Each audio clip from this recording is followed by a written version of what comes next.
चीज़ का है कि हमारे इंडियन एजुकेशन सिस्टम में सेक्स एजुकेशन इतना ये लोग प्रमोट नहीं करते हैं। जैसे गवर्नमेंट स्कूल्स में भी अगर कोई चाइल्ड है, समझो 15-16 ईयर्स का, अगर उनको कोई प्रॉब्लम है तो ये चीज़ें बोली क्यों नहीं जाती हैं? फिर बोलना चाहिए, सही है, आपकी बात ठीक है। हमारे यहाँ तो काम सूत्र है, हाँ, काम सूत्र में ये सारी बातें लिखी गई हैं।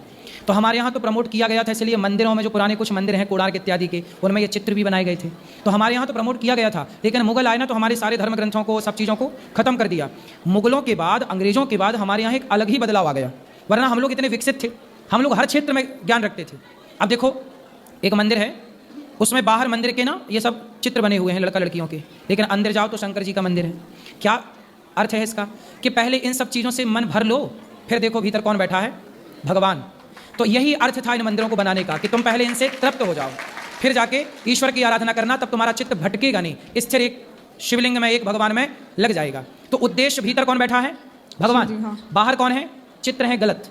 वो गलत नहीं है। एक्चुअल हुआ क्या कि जब तक व्यक्ति इन चीज़ों से, इसलिए हमारे यहाँ विवाह एक प्रोसेस है कि पहले आप विवाह करो, विवाह में रहो अपनी पत्नी के संग, और फिर विवाह करके जब देख लो सब चीज़ों को, सारा आनंद ले लो, सुख ले लो, तब फिर चित्त ईश्वर में लगेगा, फिर भटकाव नहीं रहेगा। फिर भटकेगा कहाँ? क्योंकि आपने सारा स्वाद ले लिया है। इसलिए हमारे यहाँ ये सिद्धांत था बड़ा गहरा, लेकिन अब इसे लोग समझ नहीं पाए। इसे अब सिलेबस में पढ़ा। अब भारत की शिक्षा कहाँ